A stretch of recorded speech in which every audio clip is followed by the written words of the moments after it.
शरद यादव नहीं रहे। बीती रात 12 जनवरी को उनका आकस्मिक निधन हो गया।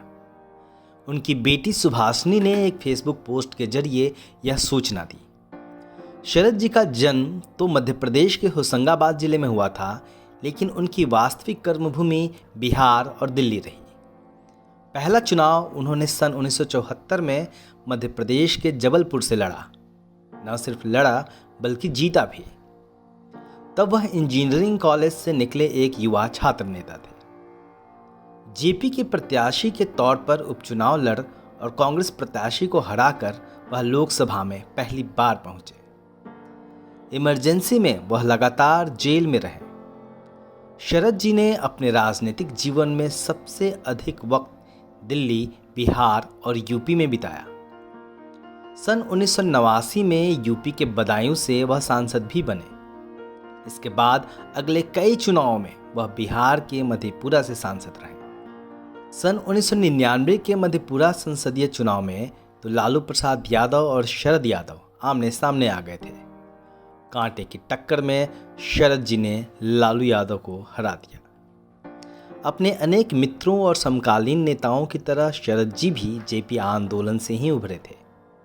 70-80 के दशक में इस आंदोलन से उभरे नेताओं में सोशलिस्ट जनता दली धारा से जुड़े 4 नेता 90 के दशक में राष्ट्रीय राजनीति के नए सितारे बनकर उभरे। इनमें 3 ठेठ बिहारी थे तो एक मध्य प्रदेश मूल के। यह 4 नेता थे शरद यादव, रामविलास पासवान, लालू प्रसाद यादव और नीतीश कुमार। शरद यादव ने बिहार की राजनीति को नई दिशा देने का भी काम किया। सन 1988 का दौर था। फरवरी महीने में कर्पूरी ठाकुर का निधन हो चुका था। सन 1990 में बिहार विधानसभा के चुनाव में कांग्रेस हार गई। सरकार जनता दल की बननी थी। वीपी सिंह चाहते थे कि बिहार के मुख्यमंत्री रामसुंदर दास बने, लेकिन देवीलाल और शरद यादव सहित अन्य नेता युवा लालू यादव के पक्ष में थे। आखिरकार यही हुआ और लालू प्रसाद यादव ने 10 मार्च 1990 को पहली बार बिहार के मुख्यमंत्री पद की शपथ ली।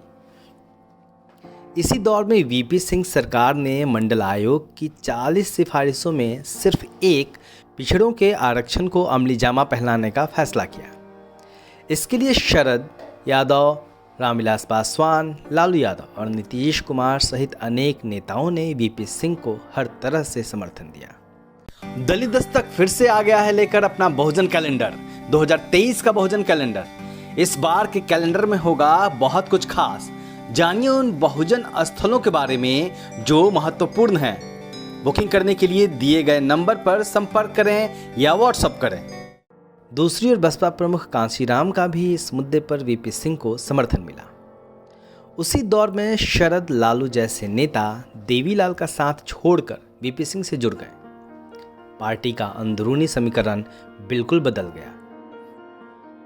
हालांकि कुछ ही समय बाद जनता दल परिवार का बिखराव और बढ़ गया। मुलायम सिंह यादव तो सन 1992 में ही समाजवादी पार्टी बनाकर जनता दल से अलग हो चुके थे।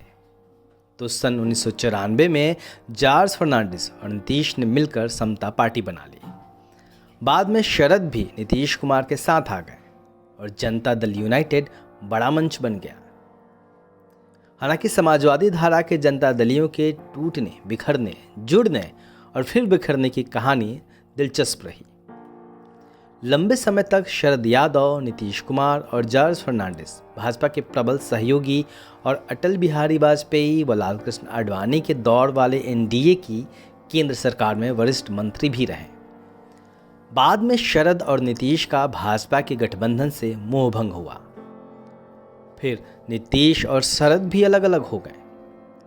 शरद जी तकरीबन 4 दशक के इस लंबे राजनीतिक दौर के महत्वपूर्ण किरदार और गवाह भी रहे हैं। लेकिन यह एक पहेली रही कि एक प्रखर समाजवादी ने हिंदुत्व की शक्तियों से हाथ आखिर क्यों मिलाया। संभवतः उनकी आत्मकथा आती तो शायद इसका खुलासा होता। संयोग देखिए, पिछले साल मार्च में शरद यादव ने अपनी पार्टी का विलय राष्ट्रीय जनता दल में किया।